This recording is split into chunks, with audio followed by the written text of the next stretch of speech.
Hello everybody and welcome back to Acting Like an Actor. I'm your host, Sophie Jordan Collins, and today we are joined by voiceover actor Michael Ursu. Michael is known for voicing Toby Cirelli in Silent Hill Ascension, Vincent in the podcast series We're Alive Descendants. Michael's also done voiceover for, small little companies like Del Taco, Toyota, and NERF. Michael tells us the first steps to get into voiceover, how much voiceover work actually pays, and what equipment he recommends. If you're an actor wanting to get into voiceover, or you're just a human wanting to get into voiceover, then this is the episode for you. Are you rich? Are you famous? What have you been on? I don't really recognize you, and neither does my mom. Can you laugh? Can you cry on command? I mean, you said you were an actor, man. What's your backup plan? Is it shattered? Dude, I'm just acting like an actor. All right, hello everybody.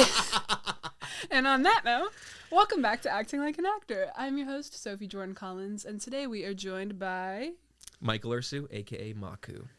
Michael Ursu. So we're going to be chatting about voiceover and That's all the right. things today. I just briefed Michael on our first segment, so let's dive in, my friends. Sure. Here is Irritating Icebreakers. Question number 1. Finish the sentence. When I dance, I look like... A fool. Okay, quick answer. What is one thing that annoys you the most? Bad drivers. Okay, it's a very LA one. Okay, and then our last irritating icebreaker. What's the first thing you thought about this morning?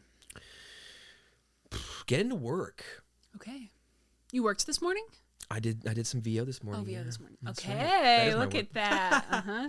Always working. I am. Dream job. Okay, so speaking of working, Michael, Yeah. this is a big, bold question, but do you care to give us your story of how Sure. you fell into this industry from the beginning to Yeah. where you are today? Well, I was raised in Queens, New York. My mom immigrated from Romania. She defected from communist Romania. Raised me in New York. I found like an affinity for music when I was young, so I started playing guitar. I started singing, playing bass. I went to school for music at Occidental College in Eagle Rock.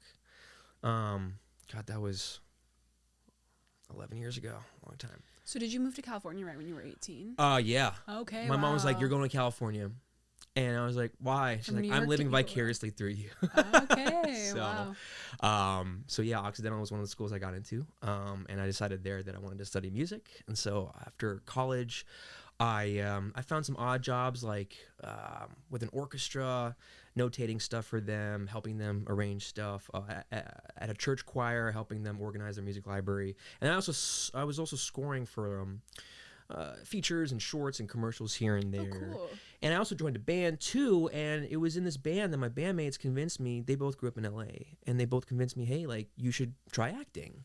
So I said, okay, why not? And this is at a time when Craigslist was like not that lame. I still find stuff on Craigslist. You do? Yeah, if you type in Los Angeles talent gigs, occasionally there's good stuff. Oh, But anyway, do I I need to do get back still- on there?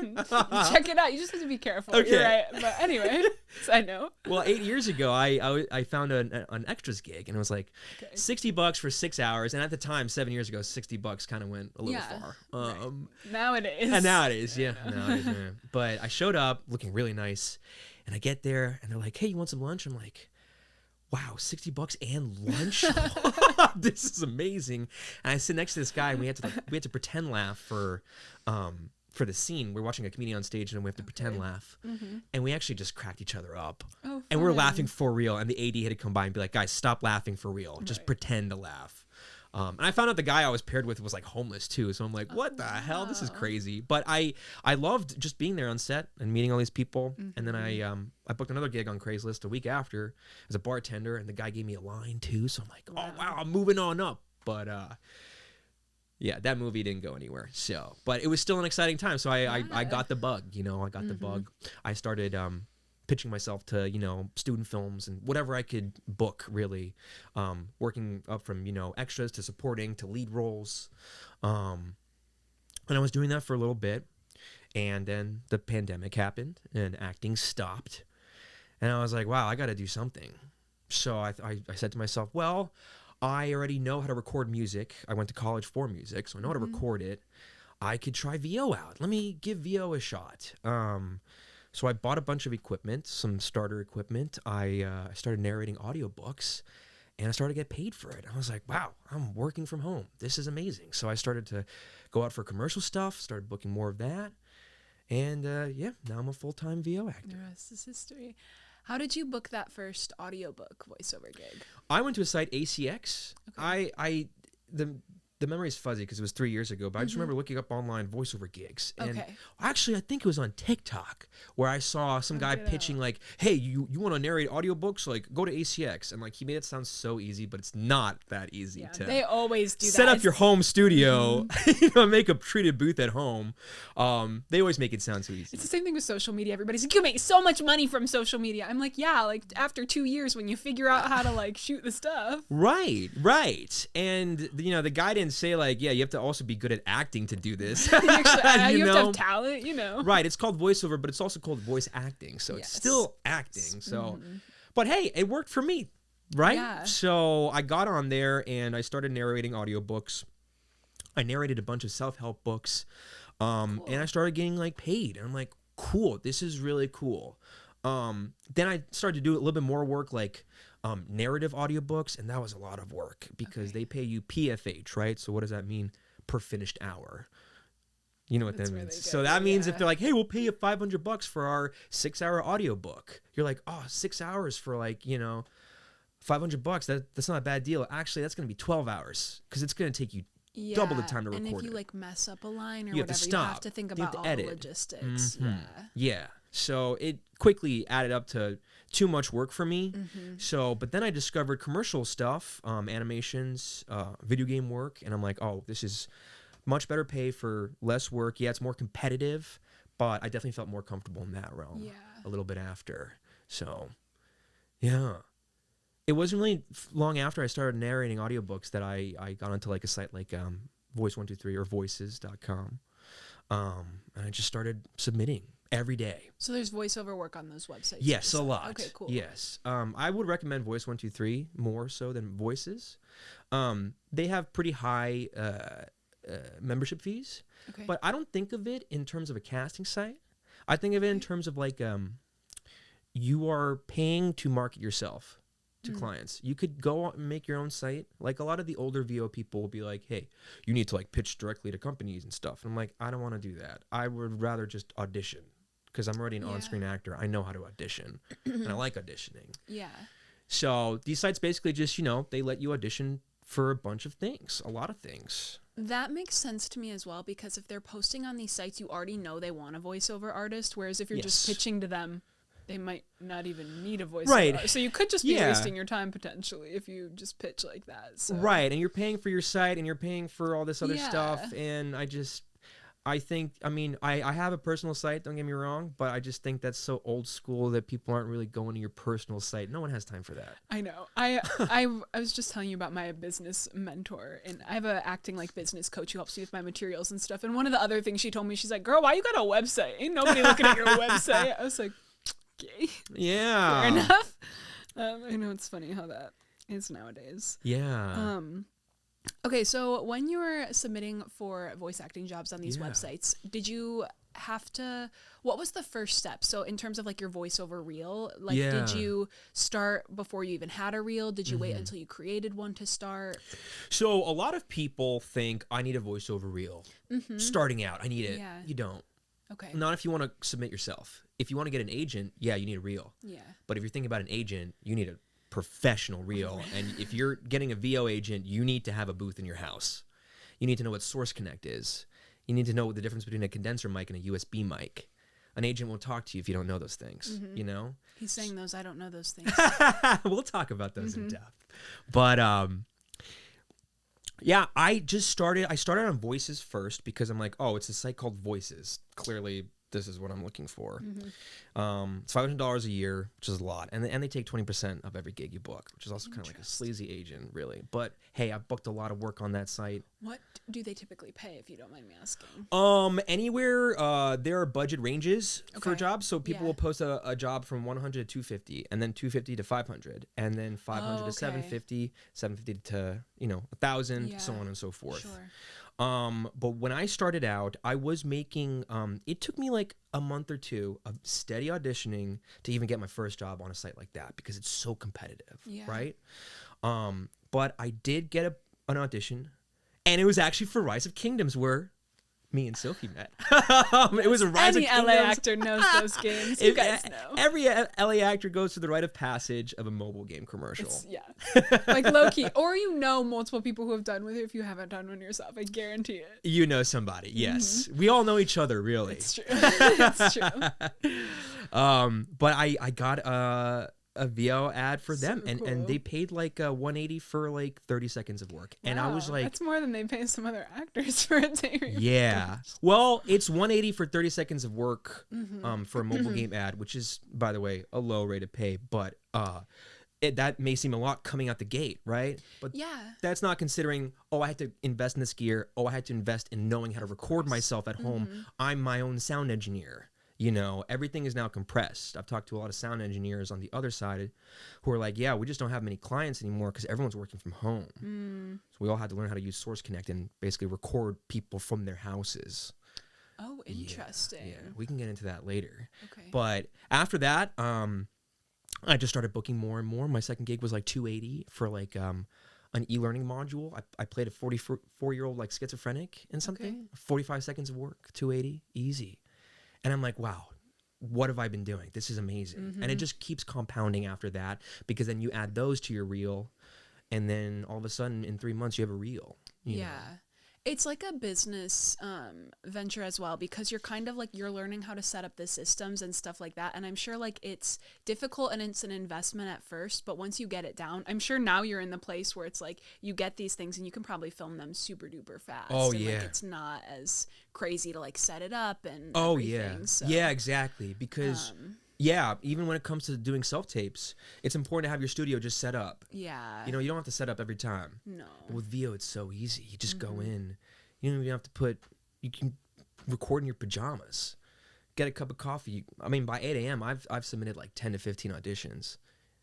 Okay, wow. Yeah. So there's Monday a to lot of Friday. voiceover work out there. There is a then, lot is of what work I'm out hearing. there, yeah. Wow, okay. And last year, I mean, I was really gunning. I was doing like 20 to 25 a day.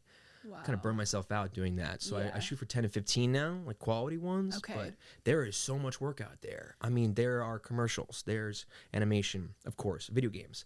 But then there's also e-learning and just random explainer videos like, a lawn care company in Ohio wants you to just explain their service. They have 3 services. They'll pay you $250 each. Just explain 30 seconds of their service.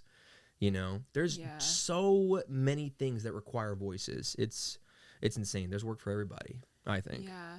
That's so interesting. I didn't realize there was such a demand like that for it. Yeah. So you see these jobs on like voices.com or whatever, and then they have a little like audition blurb is basically what it is, and you record your voice and you send it in. That's it. Okay. Yeah. And they might check out your profile, Yeah, but of we as actors know all our profiles should be up to date.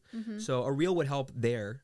But Yeah. even just snippets of things, like everything's clipped out nowadays on sites like that. People don't really listen to reels. They'll just listen to your clips. Yeah. I'll have like, my Del Taco ad, casual, fun, hip, and that's it. So I have little stuff like that that people can listen to. Okay, cool. Mm-hmm. Yeah, that makes sense. When did you decide to get a voiceover agent? I have been looking for one for a while. I just got one. Like recently? Yeah, Okay. yeah. I am signed with Media Artists Group. But I've been self-submitting for the past 3 years. Okay. Does that change anything now having an agent, or are you still able to self-submit? I'm still self-submitting, Okay, yeah. cool. And of course, like if I book something, I'll send them through to him. Of course. But yeah, I mean, you can really have a career without any team. I want a team eventually. Yeah, of course. And as you grow. I do. Yeah. But what's crazy is that if you have the hustle and the drive and the grit, you can self-submit and make a living. Like Doing a real voiceover. serious living, and not have a serving day job. Yeah. The reason why I wanted to succeed in VO so much was because I didn't want to have a day job anymore. Yeah. So I was going to ask you, it sounds to me as though VO is not maybe your 100% ultimate passion in life, but what it is something that you enjoy, that's fun, that gives you the financial freedom to then pursue your creative endeavors it's without so being fun. drained. Yes, Yeah. it is. It's so much more rewarding, and it's still acting, you know? It is, It's a different kind of acting, but it's still acting. It's still Yeah. creative. And you can do it forever too. Another thing I'm always telling actors is like, you don't want to be serving when you're like 50. Like, you just don't. You want to have, so that's why it's important to find some sort of like side hustle business type venture that you can do long term. Yes. It's the same reason I do social media marketing for businesses and like run their social accounts and stuff, because it's a way I can make money and like not want to die because I enjoy what I'm doing, you know, or like UGC or whatever. It's like filming little commercials at home, that type and it's of fun stuff. and engaging to you. It is, most yeah, and it likely. doesn't drain me like a serving job does. So there are ways to make money as an actor, and there are side hustles you can do that are not serving or catering jobs. Yes, and I recommend that. Yeah. Get They're out more as soon as you financially can. rewarding as well. Like, that's another thing Right. too. Right. Yeah. I mean, when I discovered VO, I'm like, oh, this is my ticket out. And Yeah. I have to admit, I was very lucky. And, you know, the pandemic worked for me. Yeah. For a lot of people, it didn't.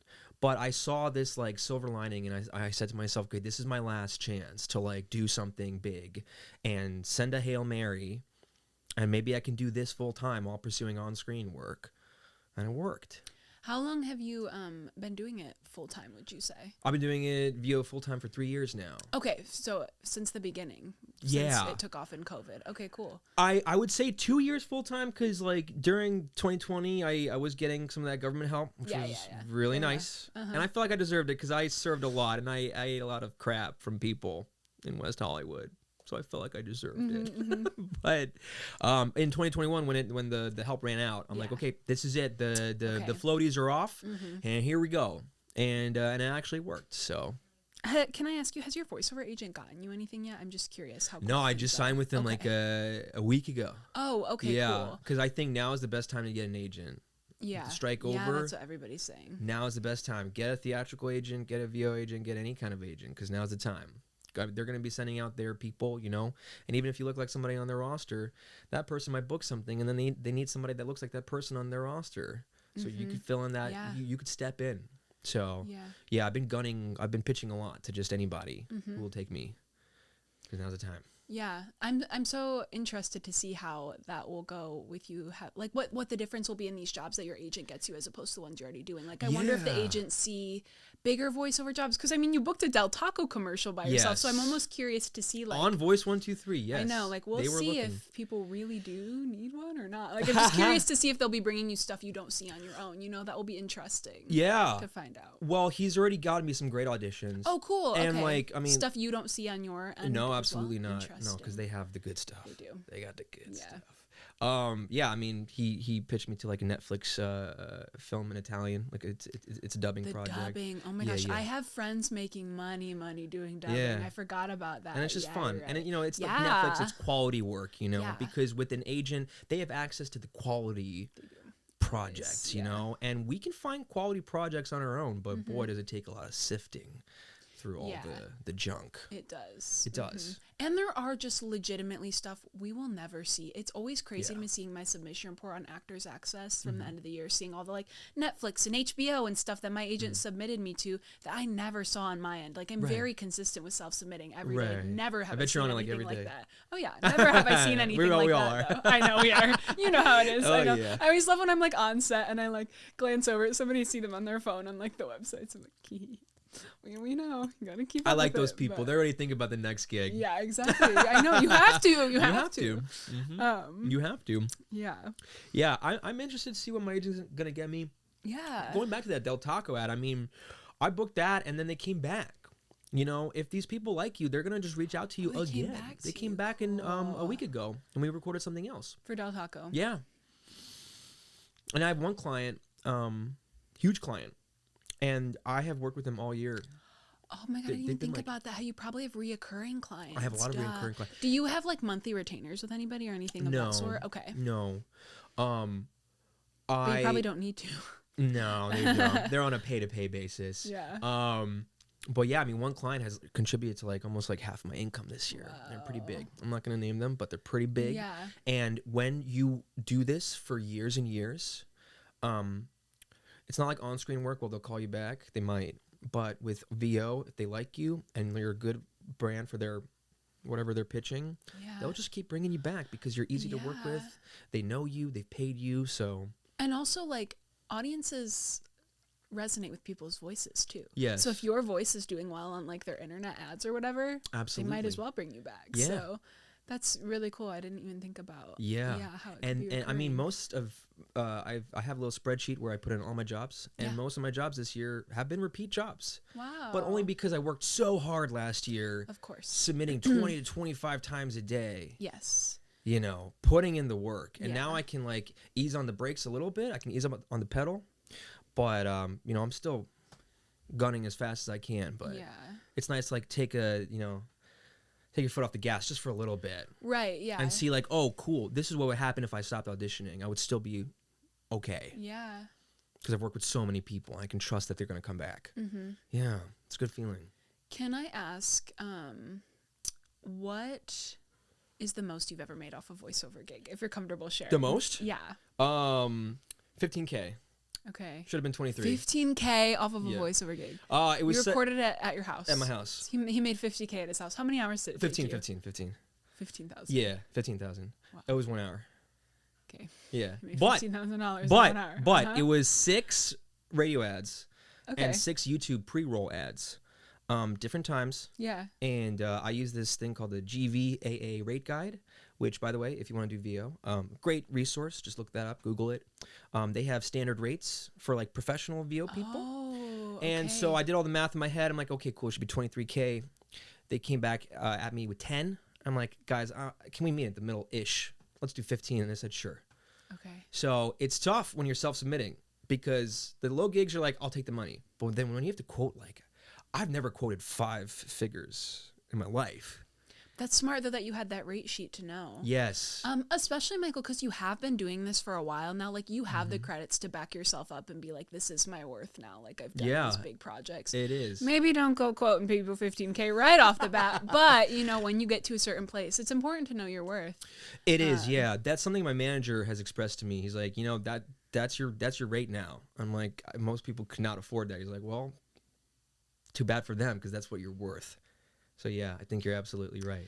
You were telling me a little bit before we started recording, too, that this year you were focusing less on the smaller gigs and trying to only do more quality work, correct? Yes. Or like higher paying gigs. I'm curious, did you see that like financially reward you, or has it gone the other way and it's been more difficult? Or what have you seen kind of come from that?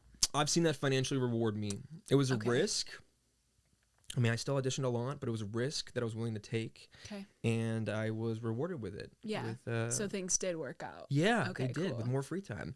But also not only just like higher paying projects, but also just like projects that I want to work on. Like if it's a cool student animation, I'll do it pro bono. You know, if it's something I believe in, I'll do it for less than than they could pay me for. Yeah. My goal this year was really to just find these awesome projects to work on. Yeah. Yeah. So it kind of did pay off. Okay, cool. Yeah. Good to know that. And probably less time consuming then as well, because you're not spending your energy on these smaller gigs, or was it still because you had to kind of find bigger gigs? I had more time on my hands, but I think I just stressed myself out more because I'm like, what do I do with all this time now? Fair enough. I'm not trying to brag about. I'm not trying to brag about all the free time I have, but like, I'm like, okay, now what do I do? So, which is such a good spot to be in, especially because as actors, we spend so much of our lives not in that spot. So when you do get to a place where you have time, I'm like, what do I do now? I should be always working on my career. Like, what else can I do? It's like, actually, there's only so much you can do. It's true, on your acting career. You have to just be patient and wait. Right.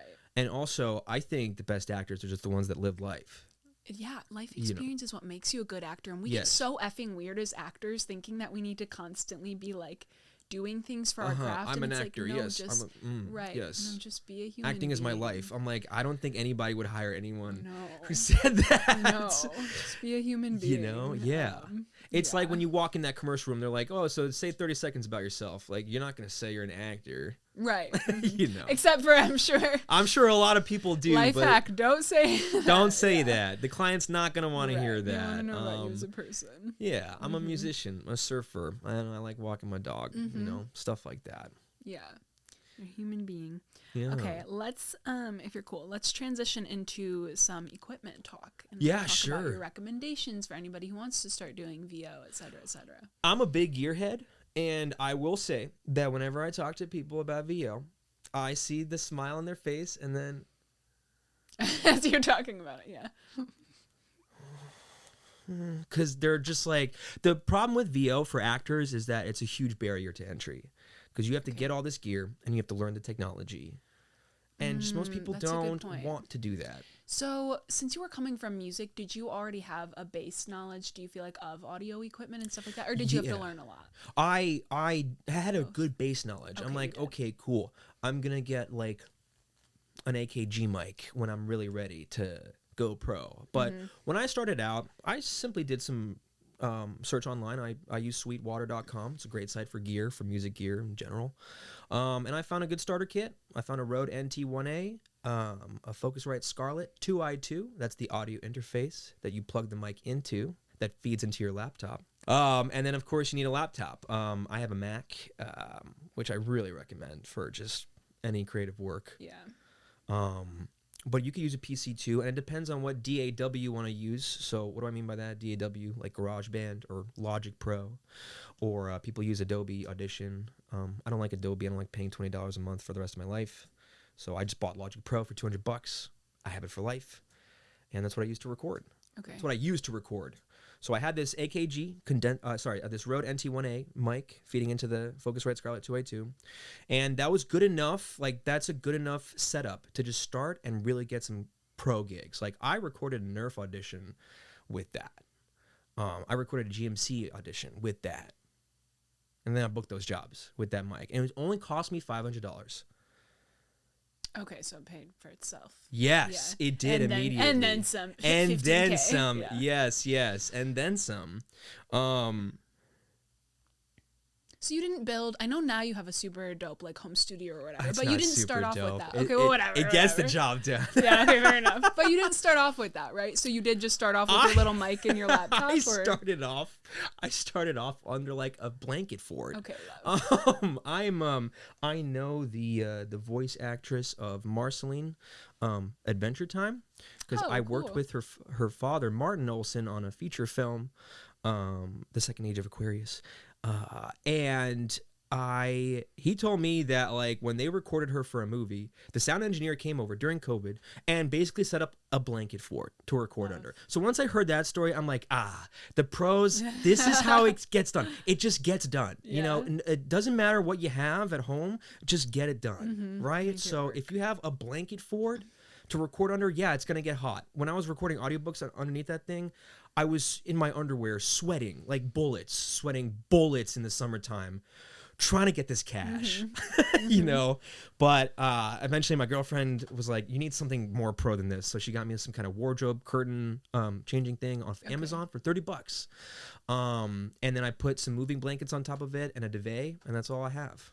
Yeah. Oh, okay, cool. So that is my booth, right? And then I talked to you about my gear, and then with the gear, whatever DAW you use, you can put you can use a plug-in, right? So I like to use this Isotope Remind RX me what thing. the DAW is. DAW, Digital Audio Workstation, but Okay. no one calls it that. So Okay. anything like GarageBand or even Audacity, Oh, which is okay. free for PC users. So you got to get this gear. You got to learn this DAW stuff. Which one do you use? I What do you use Logic recommend? Pro. Logic Pro. Okay, Yes, the one you said it's you paid just $200 so for. easy. Okay. They streamlined it over the years. They made it much easier for just beginners to get into. It's much easier than So- like Pro Tools, you know. Okay. That's like some advanced stuff. You really got to take like a course on Pro Tools to really understand Okay. how to use Pro Tools. So Logic Pro is the platform that you record your auditions in, correct? Yeah. So like the record buttons in there, everything like that, it's just streamlined Everything is there. right there. Okay. All you And got to do is then- press R, starts recording. When you're delivering your audio files to your clients, do you have to edit them? So if there's like mistakes you make, do you have to deliver it to them fully ready to use? Yes. You do? Yeah. You got to edit out your mistakes. You yeah. do? Okay. Because everybody expects you to be the sound engineer. Okay. So you really need to understand how to like be an engineer. You know, the world keeps condensing us into like more and more roles that we have to like champion, right? Like I don't want to be a writer and a producer and this. I just want to act. I really just want to do. I think Christian Bale said that once. Enough. He just wants to act. When someone's like, "Oh, you want to direct?" He's like, "No, I just want to act." And I'm like, "Cool, me too. I just want to act." But unfortunately, if you want to do VO from home, you do need to be a little bit of an engineer. Yeah. Okay. So you have to edit your own mistakes, and then of course the client's going to come back at you with sometimes revisions. Yeah. Maybe you said a word wrong or you didn't say it the way you wanted. That they wanted you to say it, but that's all part of the game. So okay, so do a lot of the time they will give you notes on like how they want you to present it, or is that not usually a thing? Because since you're auditioning, it's probably almost easier to audition and then book something as opposed to if they were just to come to you, right? Because if you're auditioning, they already know the way you're going to do the lines. Yes, they can almost revise you from there sometimes, probably. Sometimes they even just take the audition file. They're like, "Oh, that was good enough." Really? Yeah, that's nice. That's a rare case. Yeah, but you're like, "Oh wow," and you're like, "Do you want a WAV file at least?" And they're like, "Nah, we're fine with the MP3." I'm like, "Oh my god, you guys are nuts." But yeah, sometimes that happens. But off of that audition file, they'll be like, "Hey, so-and-so, we loved how you sounded in your audition file. Could you add just a little bit more energy and make it a little bit more conversational?" That's if you're self-directing and you're recording on your own. I do a lot of live sessions too, and that's where the big money is, the live sessions. Oh, where they're with you when you record. Yes, they're with me on in the ethers of the sound world. So I talked about Source Connect before, right? That's a really pro program that VO people use to record their mics from different locations. So like my big client, the 15K one, they're in St. Louis. They're recording on Zoom with the client, and this sound engineer is recording me off of my microphone in Los Angeles. Oh, that's wild. Yeah. So we're dealing with like different time zones and everything. And then I'm getting live feedback from these people on Zoom. I can't even see them. I can hear them, but they're on Zoom with the sound engineer and they're giving me live feedback. And I have to then just do it again. But that's where the good money is. Because if they have Source Connect, that means they're paying a sound engineer. And it's like they had the money to spare, How long are those sessions usually? 1 to 2 hours. Okay. Yeah. People don't push you as a VO person. They're like, "Oh, we want to save your voice." I'm like, "It's been 15 minutes. I'm fine. I could go all night." But with video games, it's different because you're screaming and dying. Yeah, no, of course. But yeah, it's important to have that. But I mean, most of the time you will be self-directing, just doing it by yourself, and you have to just trust. I mean, the way I approach VO, I'm like, well, how would I want this to sound if I was watching Hulu? I hate commercials. I watch them now. To study. And like, I can't watch them the same anymore though. I like watch a commercial and I'm like, she moved her arm from the last side. Continuity. I saw that. But I mean, I'm like, okay, if I was just on the couch and I was trying to sell this product, how would I sound? Yeah. How would I think this sounds? So yeah. So in Logic Pro. Yeah. Do you edit in there as well? I do edit, yes. Okay, that's nice. So it is really an all-in-one platform. You record your audition, you can edit it, and then you save it to your files and just submit on the website? Yeah, I've got all the macros on the keyboard. Like I can record it. I can bounce the project. I can bounce the sound file into either an MP3 or a WAV file immediately, and then just send it over to them. Yeah. And there's one more chain in this process, like the mastering process. There's not too much mastering that has to be done with VO, but I have something I use called Isotope RX. You can probably get a sweet deal on their Elements package.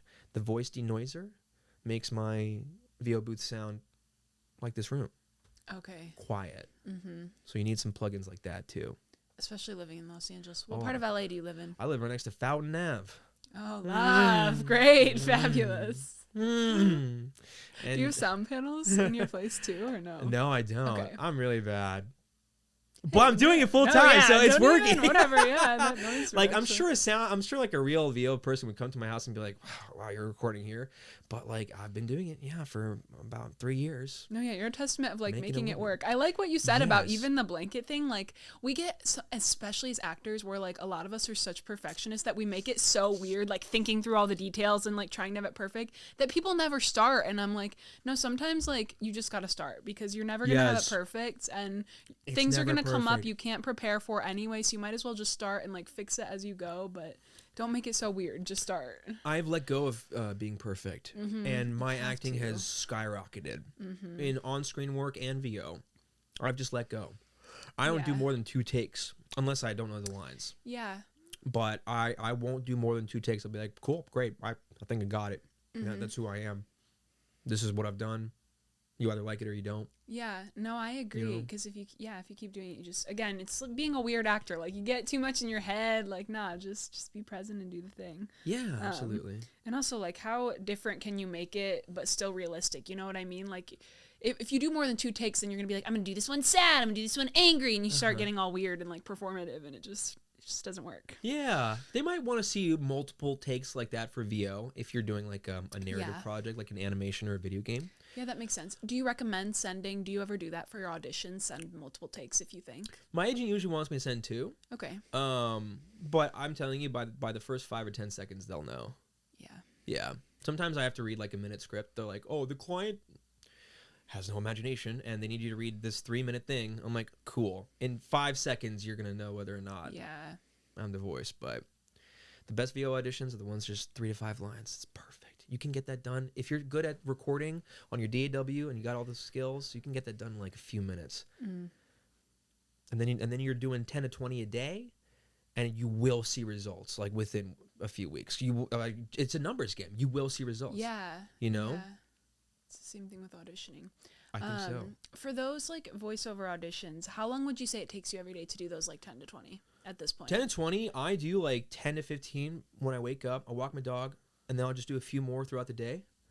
Okay. I'll just be at home, and some will trickle in. Oh, okay, okay. So usually Monday to Friday, it'll be like 20 to 25, and then even on the weekends, I'm auditioning. Okay. I love doing this. Yeah. Sometimes I'm like, I should stop working because that's not what we're here to do. No, but that's but the I am beauty American, of so. it, though. No, of course, yeah. I just love doing it. I love making money. Yeah, no, the ultimate, like, yeah, that's such a blessing in life is when you finally find a way to make money that you enjoy doing. Yes. It shouldn't feel like work. And so the fact that you're doing it on the weekends, like, that is... I just enjoy it. a testament. Yeah. I'll do less on the weekends for sure, but, like, if there's a fun animation that came in on the weekend for, like, an indie whatever short, I'll do it. It's fun for me because with acting we don't get many opportunities. You know, I used to play music. I can go home and practice music. I can't go home and practice acting. What I'm gonna do is a monologue in front of a mirror. You need an audience to act, right? No, so it's true. right. Another person to act off of. Right. The reality is, right. But the great thing about VO so work is that you can just do that without anybody. Yeah. So to me, I got hooked because I'm like, wow, this is like me playing my scales again. I can just do this all the time. Yeah. And then when you do it all the time, you get so good. And you get your systems down and it's less time consuming, all the things. For most of your voiceover work, Michael, are you making like silly voices or anything? Or for most of them, are you just kind of talking as yourself? It depends on the brand, on the brand. Like for, I don't know, for like a cool alcohol or nicotine ad, maybe I'll add this little voice, you know? A little sportsy, little fratty. Yeah. But for other characters, it all depends on the project. Yeah.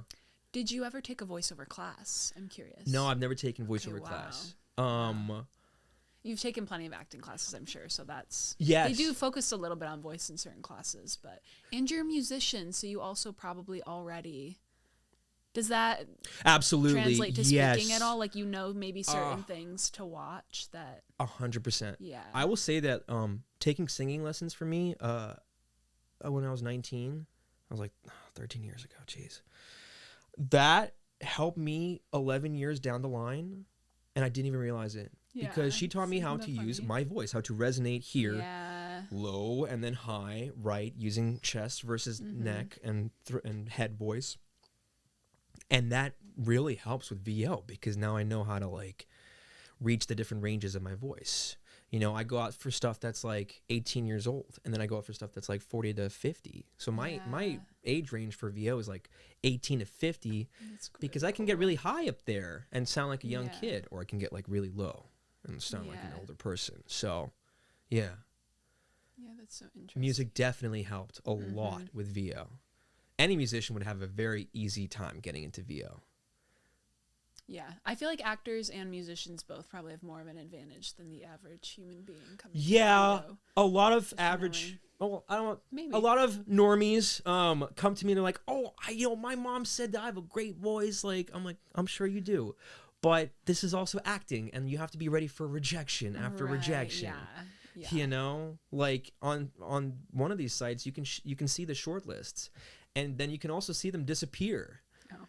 So I had like 320 shortlisted auditions on this one site, and now at the end of the year, it's 240 because people have just taken me off. And I'm like, wow, 80 people have decided I'm just not good enough. Funny, yeah. I don't know if the average person can handle being rejected from job to job. You know, people talk about getting a job nowadays. I'm like, I go out for jobs every day. Yeah. Like, I've numbed myself to rejection at this point. Me too. Yeah. As a performer, you have In a to, healthy way. especially in LA. Like, it's so competitive here in every facet that you have to. You have to just be like, okay. Yeah, Cool. you gotta numb On it. to the next. Yeah. Yeah, in a On to healthy the way. In a next. healthy way. I'm just kind of like, I did it. I'm forgetting it. Yeah, that's how My mom would be like, "Oh, you went out for Verizon, right? 3 weeks ago." And I'd be like, "I did go out for Verizon 3 weeks ago. Damn, I didn't want to think about that." Who knows? Maybe they'll come back. That's Maybe another they'll thing too. come Sometimes back. projects do reach out Exactly. way later. Okay, so really quick, just so we have a list, what are the voiceover sites you recommend if anybody wants to start doing voiceover? Yeah. I recommend starting off Voice 123. Voice They have 123, different okay. membership fees for different like plans. You can like start at $300 a year. I'm on the $900 a year plan, so I see some Okay. bigger gigs. Yeah. They have a $5,000 a year plan. I'm like, that's too much. Okay, Like, you guys yeah. are like, oh my god. But then like, you know, those are like the 10 to 15K jobs, you know, that the agents have. You know what I'm saying? Interesting. So you can start off there, and I'm sure one day you'll be on that 5K plan, my friend. maybe at this rate. maybe this year, who knows? I recommend Voice 123 for sure. I recommend Okay. voices.com after you have like established your home booth. Okay. And then I would recommend Backstage for some minor voiceover work. It's mainly become a lot of UGC stuff. Yeah. but- I'll tell you guys, I've done voiceover stuff from Backstage that I record with this little guy The SM7 on my phone. Oh, on No, your this. phone. Like they'll The be little okay lav. with this. Yeah, because if it's like UGC or social media stuff, They want it don't to care. sound like that. So I would agree with that is what I'm saying. Is like if you're a very, very beginner Backstage and like you can even just practice doing stuff on your little phone, that this will give you some sort of something. Yeah. You know, to like back yourself up before you go to those big sites. Absolutely. Say, oh, I did voiceover in a social media ad at the very least. Yeah. So those 3 sites I would recommend. I mean, I also use Actors Access. There's some stuff on there every now Yeah. and then. Just it's very few though, and even on casting networks, but it's very few. Yeah. Uh, I didn't realize there were actual voiceover sites, to be honest. Like that had never crossed There's my even mind. more than those 2, but I'm like, I Yeah. can't be on more than 5 sites. No, fair enough. But the fact that there's more than that, look how much opportunity there is. There's a lot of opportunity. Yeah, Yeah. that's interesting. And there's also ACX too if you want to get into audiobooks. I'm done with Okay. audiobooks. Okay. But go ahead. I thought about audiobooks, but after hearing his story, No, and I look, it was fun. It was fun. Don't get me Yeah, wrong. It's you just learned. a lot of work. Yeah. And I mean, my last audiobook was 13 hours, and I said never again. And I quoted her at 5:40. I'm like, oh, this is a good deal. It was 26 hours of work, and it Yeah. was grueling. It was multiple characters and different voices, Do you and get residuals for audiobooks? No. You should get residuals for audiobooks. This should No. be a maybe a SAG thing. might give you residuals, but Maybe. you know, non-union, nah. Yeah. And yeah, those are the sites I would recommend. And then also, we talked about a reel a little bit. I would Yeah. recommend making a fake reel. Yes. Yeah. I even like again on Backstage when I'm pitching to these voiceover things, I literally have like a voice memo that again I recorded with like a lav on my phone that kind of does the job and it has booked me stuff. So Yeah. to start off, I think that can be good. I have like a sad dog commercial voice in there, like a meditative voice, and then a Exactly. like campy animated voice, just so they Boom, can kind of exactly. 3 examples of just Yeah. Mm-hmm. of what you sound like. Starting out would give your clients or whoever you're auditioning for a much better idea of who you are. And you can even put some background music behind that to make it sound like you actually booked a job. Yeah. That's how I started off. I just Yeah. read some sample scripts. I just Googled VO sample Yeah. scripts. And that's how I started off. Yeah. Fake it till you make it, my friends. You gotta. It's really true. you don't have to be professional. You just have to look professional. It's so cliche, but being yourself and just faking it till you make it is just, wow, it gets you It so is. far. Especially in LA, especially here and in the industry. Oh, yeah. Okay, so Before our Fast Risky 5, Michael, I'm curious, what is a mistake you made when you first started doing voiceover that you would give our viewers to make sure they don't make the same one? Is there anything that comes to mind? Huh. A mistake. Maybe not, because it sounds like you had a lot of, like, little bit of hard times, but it sounds like you learned from them all, so. I did, yeah.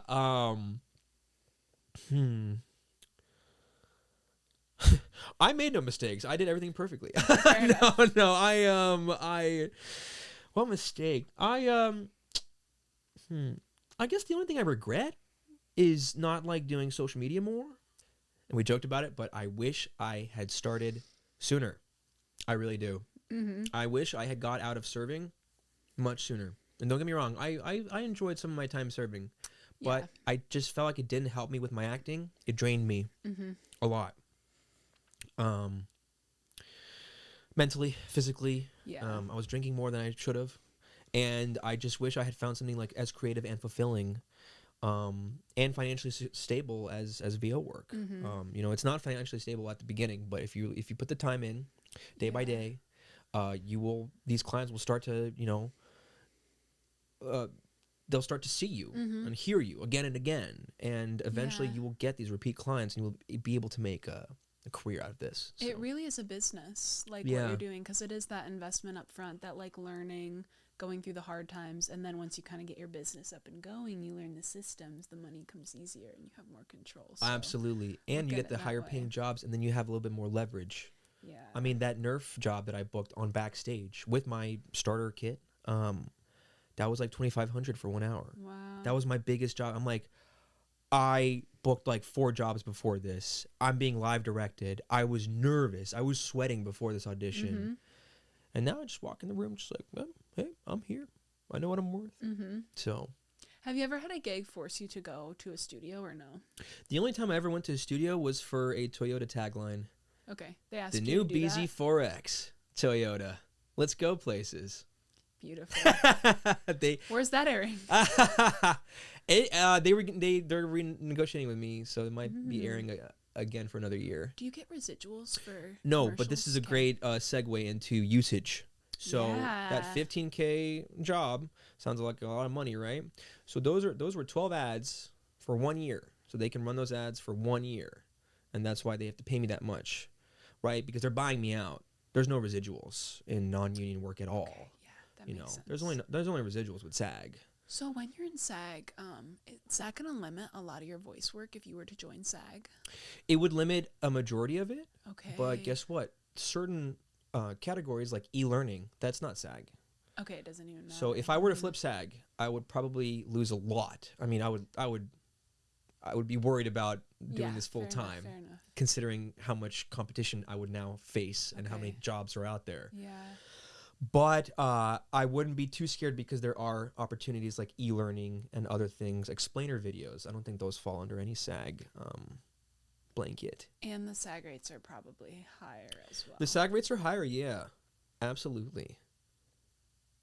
Although if you're already making $15K non-union, I don't know. It makes me like, you do even got Now, to? hold on a sec. That was a very lucky client. I know. It doesn't happen all the time. Right, I mean, don't get me wrong. Like, that's great. I've also had some other great clients this year, too.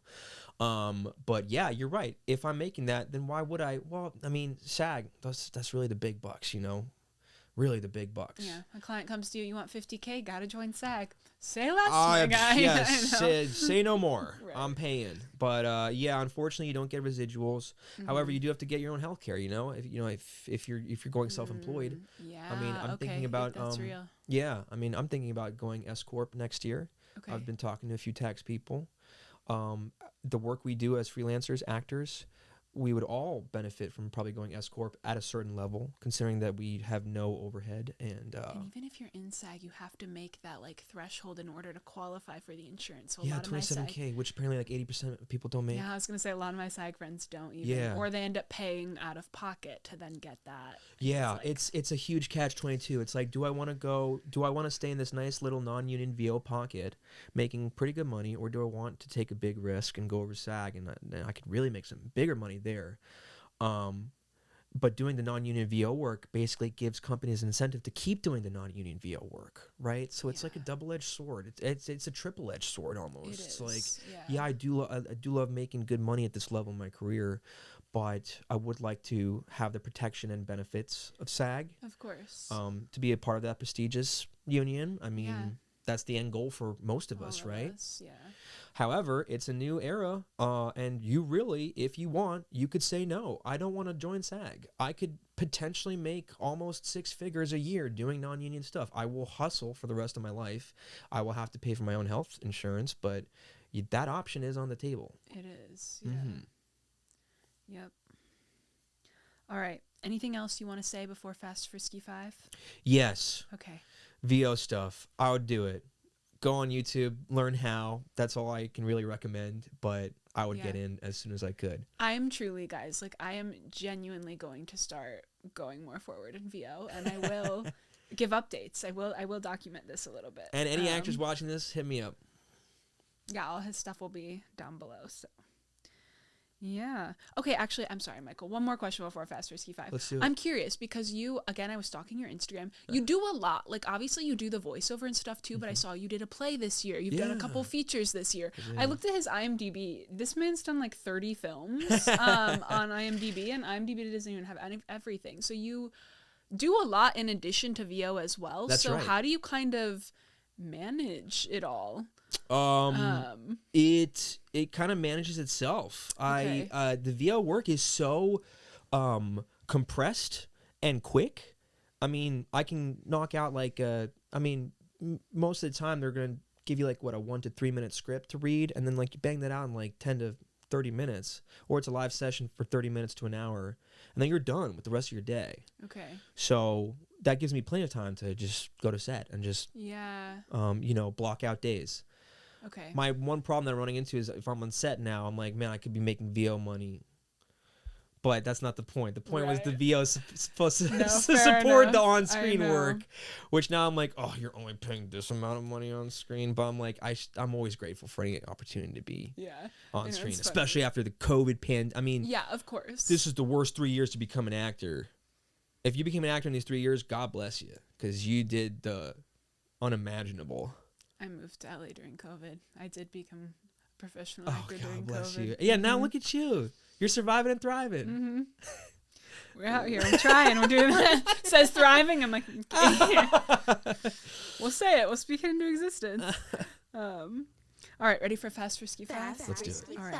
So these are fast questions that require a lot of thought. So it's an oxymoron. Favorite quote? Some dive into the sea, some toil upon the stone. Okay. Something in LA not a lot of people know about. El Segundo. Okay, that's a good one. Fair enough. Anybody not in LA for sure does it. Favorite line in a movie? When Han Solo says, when Princess Leia says, "I love you," and he goes, "I know." Pickles, yay or nay? What? Pickles. Pickles? Yay Yay, or nay? yay, Okay. hard yay. Quick answer. Recent obsession.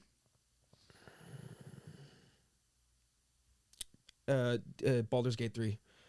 Okay. It's a video game. All right, fair enough. He's got to play video games because this man does I'm doing voiceover. research. I'm writing this off, and I'm doing research. Okay. No, hey, yeah. That's when you're an actor, anything's a write-off. That's right. Literally anything. Yes, that's what your accountant will tell you.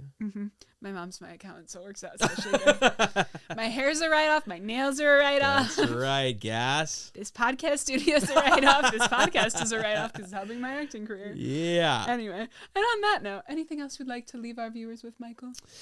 Don't be afraid to get out there and just start hustling.